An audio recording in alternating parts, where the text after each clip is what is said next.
मुख्यमंत्री नीतीश कुमार के राज्यसभा के लिए नामांकन दाखिल करने के बाद यह तो तय हो गया है कि वह मुख्यमंत्री पद से इस्तीफा देंगे और बिहार को एक नया सीएम मिलेगा। हालांकि ना तो बीजेपी और ना ही जदयू इस बात की जल्दी में है। 16 मार्च तक राज्यसभा के चुनाव की प्रक्रिया चलेगी। 9 अप्रैल के बाद नए राज्यसभा सदस्यों को शपथ लेनी है। ऐसे में आज की तारीख से लगभग अभी कम से कम 1 महीने का समय बचा है। इसी बीच सरकार के सूत्रों की माने तो दोनों पार्टियां पहले अपने विधायक दल की बैठक बुलाएगी। दोनों अलग अलग विधायक दल का नेता चुनेंगे। इसके बाद एनडीए के विधायक दल का नेता चुना जाएगा।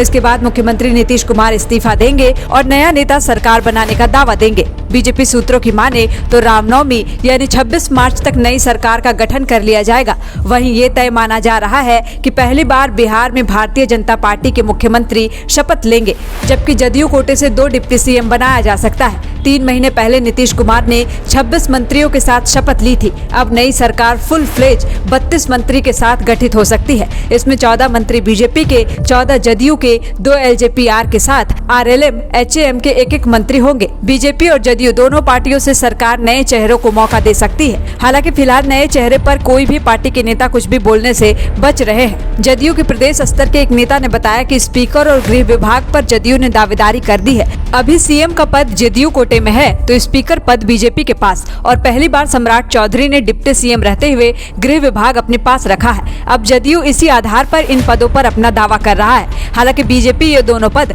अपने पास रखना चाहती है। 2005 के बाद पहली बार गृह विभाग बीजेपी की जिम्मे आई है। स्पीकर का पद सरकार को स्थिर रखने के लिए अहम माना जा रहा है। ऐसे में बीजेपी किसी भी सूरत में इन 2 अहम पदों को छोड़ने के लिए राजी नहीं है। सीएम पद के लिए ये 2 नेता दावेदार है। पहले और मजबूत दावेदार हैं सम्राट चौधरी। सम्राट चौधरी कोयरी समाज से आते हैं। नीतीश कुमार कुर्मी है। इन दोनों को बिहार की सियासत में लव कुश कहा जाता है। राज्य में इन दोनों कोयरी और कुर्मी समाज की आबादी तकरीबन 7% है। इसमें कोयरी 4.21%, कुर्मी 2.87% है। इन्हीं के दम पर नीतीश कुमार अपनी राजनीति करते रहे हैं। ऐसे में अगर सम्राट को बीजेपी आगे बढ़ाती है तो नीतीश का ये वोट बैंक उनके पास जा सकता है। बीजेपी बिहार में ओबीसी को साधने के लिए गैर यादव ओबीसी को लगातार साधने का प्रयास कर रही है और इसी समीकरण में सम्राट चौधरी बिल्कुल फिट बैठते हैं। कोयरी बिहार में यादव के मुकाबले एक मजबूत पिछड़ी जाति माने जाते हैं। सम्राट चौधरी के पास सरकार से लेकर संगठन चलाने तक का अनुभव है। राबड़ी सरकार में सबसे कम उम्र का मंत्री बनने से लेकर वे मौजूदा समय में 2 बार नीतीश सरकार में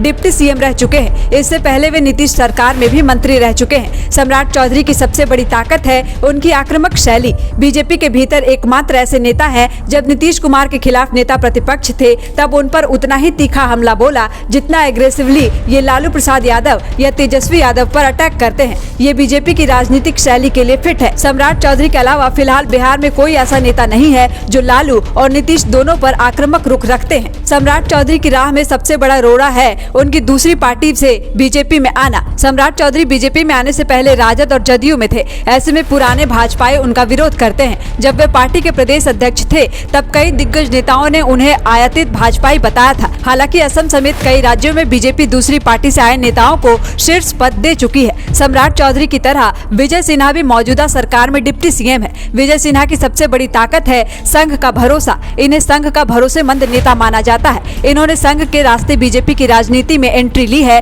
और मूल भाजपाई हैं। प्रधानमंत्री नरेंद्र मोदी और गृह मंत्री अमित शाह के करीबी माने जाते हैं। विजय सिन्हा 2010 से लगातार लखीसराय विधानसभा से चुनाव जीतते आ रहे हैं। इस दौरान वे नीतीश सरकार में मंत्री से लेकर स्पीकर की भूमिका में अपनी छाप छोड़ चुके हैं। नीतीश ने जब बीजेपी का साथ छोड़ा तब विधानसभा में इन्हें नेता प्रतिपक्ष बनाया गया था। इसके बाद 2 बार से लगातार ये डिप्टी सीएम के पद पर भी हैं। सख्त एडमिनिस्ट्रेटर के रूप में अपनी छवि बना चुके हैं। विजय सिन्हा के खिलाफ सबसे बड़ी नेगेटिव बात यह है कि ये फॉरवर्ड समाज से आते हैं। उनकी जाति भूमिहार है। इनकी आबादी बिहार में फिलहाल 2.87% है। बिहार की राजनीति बीते 35 सालों से पिछड़ा की है। ऐसे में भाजपा यह रिस्क लेना चाहेगी, कुछ कहा नहीं जा सकता। हालांकि उत्तर प्रदेश में योगी आदित्यनाथ के रूप में प्रयोग सफल रहा है। बीजेपी दूसरे राज्यों में मुख्यमंत्री के चेहरे को लेकर चौंकाती रही है। ऐसे में उम्मीद है कि पार्टी पहली बार जब बिहार में अपना सीएम बनाएगी तो यहाँ भी चौंका सकती है। सियासी गलियारों में इस बात की चर्चा तेज है कि किसी ईबीसी चेहरे को बतौर सीएम बीजेपी आगे बढ़ा सकती है।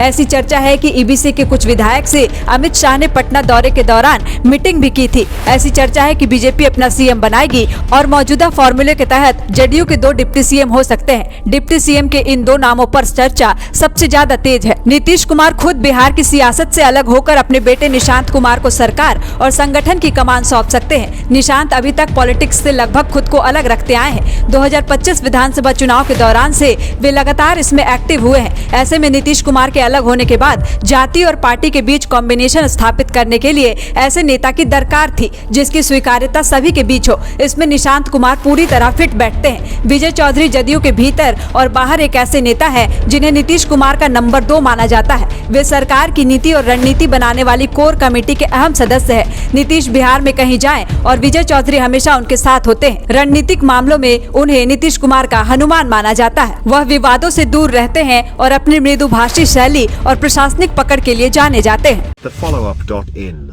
Like, share, and subscribe. www.thefollowup.in